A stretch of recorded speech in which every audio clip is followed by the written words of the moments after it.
Hi guys, I've got a page in my Pocket Page notebook to share with you today using the brand new Big and Small kit from Craft and Brandi Kincaid.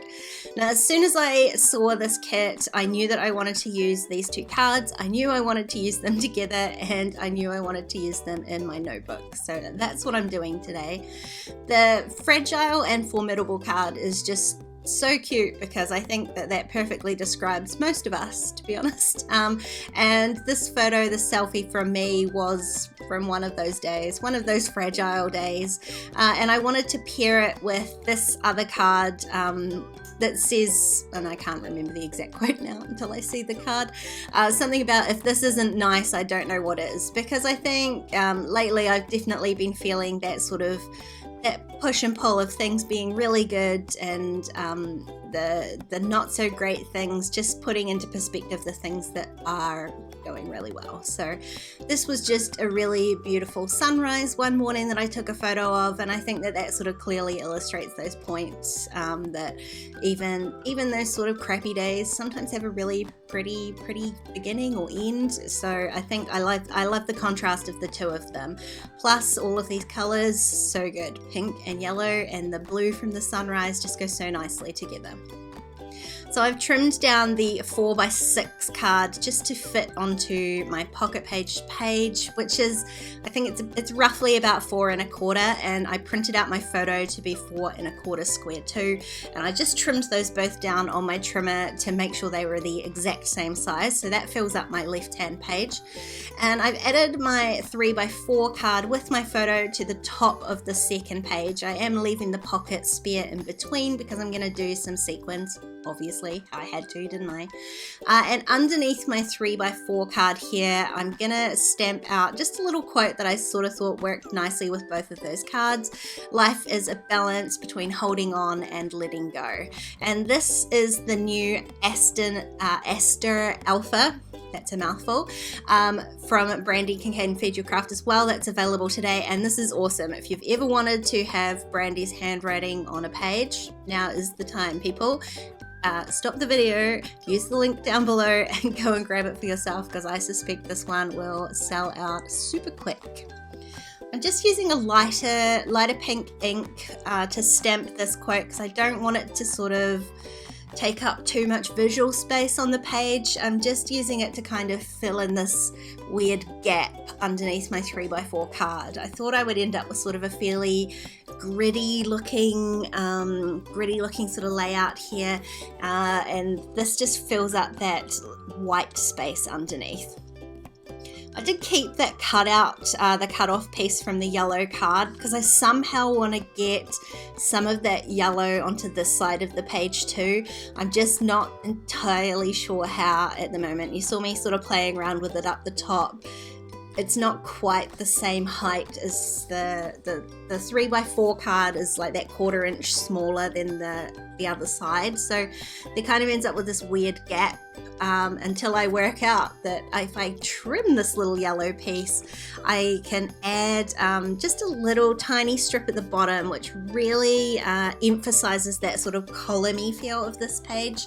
So rather than it being a gritty kind of layout, it sort of ends up being 2 columns. So I've got a full page sort of column on the left-hand side, and then this little column on the right. And sometimes these sort of accidents just work out perfectly. This looks way better than I thought it would, or than I had imagined it in the first place. Now I do want to add a couple of extra stamps from the stamp set because it is so good, so I'm just going to add one to each of the photos, and I'm going to use my Memento Tuxedo black ink for that. Just one tiny stamp on top of my selfie, and then I couldn't work out which one of these stamps to add to my sunrise photo.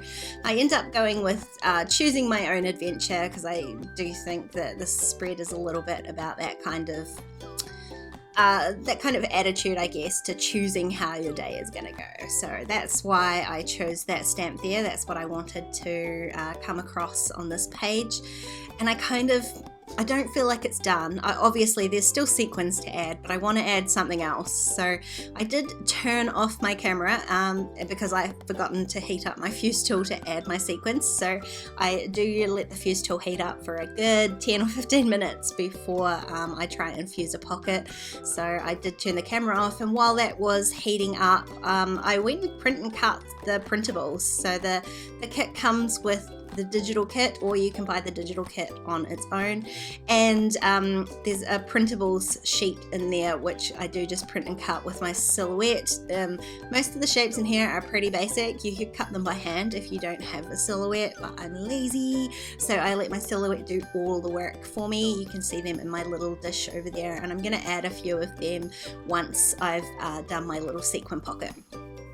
Now, instead of just dumping all of these pretty sequins, that's a sequin mix from the Sequinologist on Instagram, instead of just dumping them all into the pocket and fusing the top shut, I am splitting the pocket into quarters. I think I end up going with.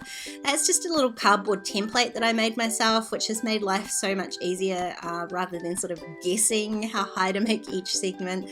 I did do a few different measurements on there for different heights, and I'm using the quarter guidelines for these ones, just to make sure that those sequins stay sort of spread out in the pocket. They don't all bunch up down the bottom. Apart from the fact that it doesn't look very good, it also makes your notebooks really bulky when all of those sequins sit at the bottom of a page like that. So this is just a really easy way to spread them all out and make sure that they stay spread out as well. And you can see it doesn't take very much time at all. It's literally only 3, you can do as many lines as you want really, but it's actually only 3 extra fuse lines. I'm not too fastidious about those ones in the middle, but the one at the top, I do make sure that that is properly fused by fusing both sides of the plastic, just because you do not want those sequins to pop out the top. You can see how nicely that distributes the sequins on the page. Now, I'm so glad I went and cut out these printables, because it had this really cute little love this circle, which again, perfect yellow to match this page. And I'm just going to use some of these arrows, I think, to help kind of distribute the colors amongst both pages. I just want to make sure that both pages have the pink and the yellow and a little bit of the orange on there as well. So it's just working out which arrow to go where. I want one on each side, and I'm going to use this little orange one down here pointing to my quote, and then the other one, I was so messy with the glue, guys, it went everywhere. And this one here, I'm just using this right angle arrow here to point from the choosing my own adventure to the other page, which I think draws the whole thing together really nicely. This kit is gorgeous, guys. I mean, I say that every month, and that's because it's true, but do make sure you check out the shop. I will leave the link down below in the description box so that you can head over and have a look at all the gorgeous things in this latest release. If you enjoyed this video, please give it a thumbs up, and don't forget to subscribe to my channel if you haven't already. If you want to keep watching, why don't you check out my Patreon page, because there are even more videos over there. Otherwise, I'll see you guys next time. Bye!